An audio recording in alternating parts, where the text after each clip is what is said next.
electroscope, station 1.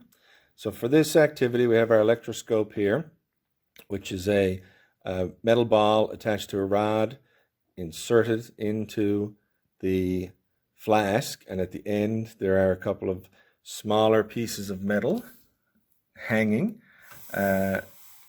connected to the rod, which is connected to the metal ball, which is through the rubber stopper. So what we're going to do is take the carbon rod or plastic rod and rub it with some fur, like so, and then we're going to touch it off the top of the electroscope and see what happens to the metal inside. So let's see, here we go. We're going to touch it off the ball now, and you can see that the metal pieces spread out and move to the side.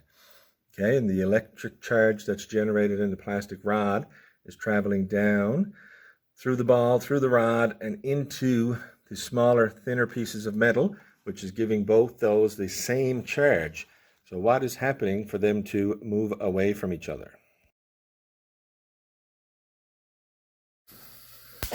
Okay, here we go. This is the Van de Graaff generator.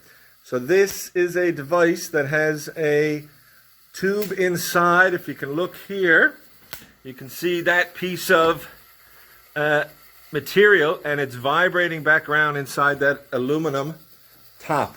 So it's creating static electricity.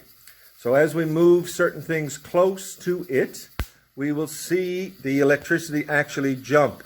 So the first thing we're going to use is a device that has LED lights inside it, and when we hold that close, the electricity will actually jump to it and turn it on.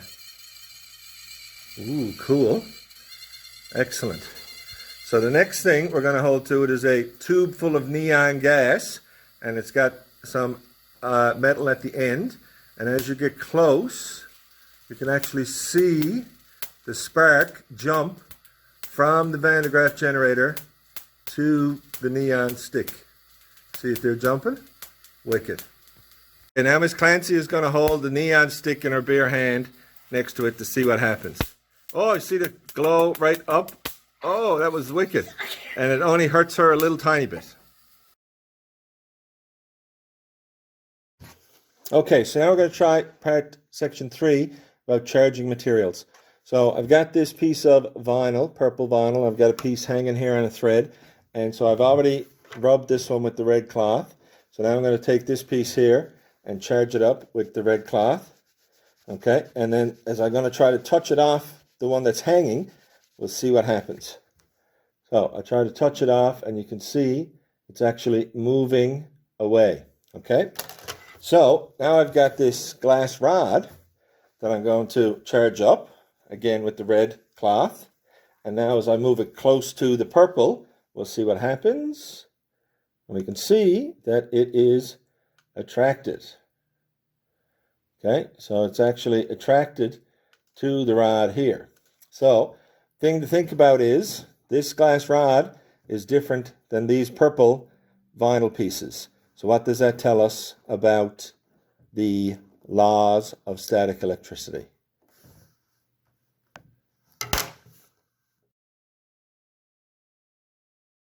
So this part now, we're going to take the balloon and the wool sweater, and as you've already seen in the animation that we've done through our notes, we're now going to look at it in person. So we're going to take the sweater and rub it against the balloon, and we have to think about what's happening to the electrons, which ones are going where, and then, how's the balloon becoming charged, how's the sweater becoming charged. Okay, now if we look at just holding the sweater up by itself and then putting the balloon close to it, we can see the balloon moves closer and is attracted to the sweater. And why does that happen? Explain using the laws of static electricity.